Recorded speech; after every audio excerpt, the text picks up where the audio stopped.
అమ్మ జగన్మోహన్ రెడ్డి వచ్చిన తర్వాత పూర్తి మద్యపానం నిషేధం చేస్తామన్నాడు. చేశాడా అమ్మ? ఏం చేశాడయ్యా? మా తలకాయ చేసినాడు ఆయన. ఏం చేశాడు? మద్యపాన నిషేధం చేస్తానని చెప్పినాడే కానీ కాలేజీ పిల్లకాయలు కూడా ఆ మందులు తాగేసి ప్రాణాలు పోగొట్టుకుంటా ఉన్నారు. ఇప్పుడు ఆ మందు కోసము భర్తలు కూడా వాళ్ళ మా భార్యలు డబ్బులు ఇవ్వకపోతే వాళ్ళ మెడలో మంగళసూత్రాలు పెరుక్కోబోయి మద్యపానం తాగేసి వచ్చి ఇంట్లో గొడవలు చేస్తున్నారు, ప్రాణాలు పోగొట్టుకుంటున్నారు. ఈ విధంగా అంతా చేస్తా అంటే ఎక్కడ చేశాడు ఆయన మద్యపానం? ఆయన చెప్పిన మాట ఎక్కడ నెరవేర్చుకున్నాడు? ఆయన జగన్మోహన్ రెడ్డి ఎక్కడ నెరవేర్చుకున్నాడు ఆయన చెప్పిన మాటలు? చిన్న పిల్లల కాడి నుంచి తాగుతున్నారు ఆయన పెట్టిన నాసిరకం మద్యపానాన్ని.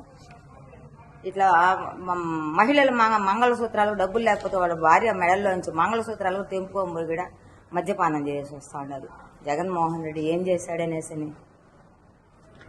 జగన్మోహన్ రెడ్డి చూసావా, నువ్వు ఇచ్చిన హామీలపై చర్చకు సిద్ధమా?